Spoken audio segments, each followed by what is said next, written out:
সাথে কোনো আমাদের লড়াই নেই, আদালত ব্যবস্থা আমরা পরিবর্তন করতে চাই। কিন্তু বাংলাদেশের ছাত্র সমাজকে এইভাবে আজকে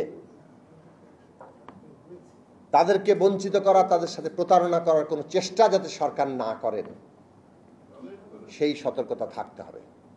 আজকে বাংলাদেশের মানুষ বেগম খালেদা জিয়ার মুক্তির জন্য কথা বলছেন।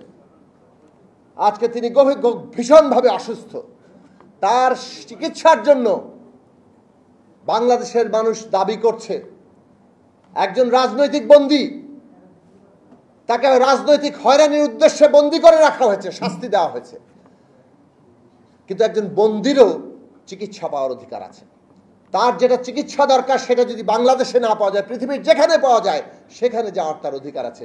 সরকারের সেটা দায়িত্ব, বারবার মানুষ বলছে, কিন্তু এই সরকার শুনছে না। সমাজের নানান অংশ আজকে জেগে উঠছে, বিশেষভাবে ছাত্র সমাজ যেভাবে জেগে উঠেছে, শিক্ষকরা পর্যন্ত আন্দোলন করছে। সরকার নিজের পক্ষের লোকদেরও আর রাখতে পারছেন না। এই ফ্যাসিস্ট শাসন সমাজের সমস্ত অংশের তাদের অধিকার, তাদের মর্যাদা, তাদের সবকিছু কেড়ে নিচ্ছে। এই লড়াইগুলো আরো জোরদার হবে। ওবায়দুল কাদের সাহেব বলছেন ছাত্ররা নাকি আদালতের মুখোমুখি দাঁড়িয়ে যাচ্ছে।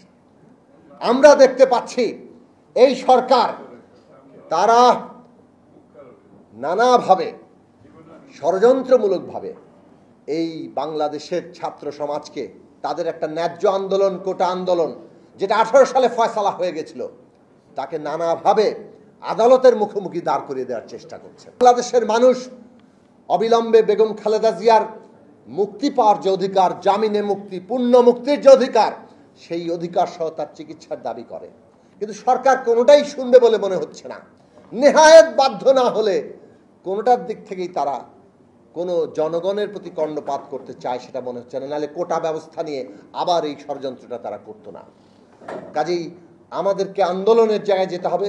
মানুষ আশা করে বিরোধী দলগুলো আবার বড় আকারের সংগ্রাম গড়ে তোলে, এই সরকারকে বিদায় করে গণতন্ত্র প্রতিষ্ঠা করবে।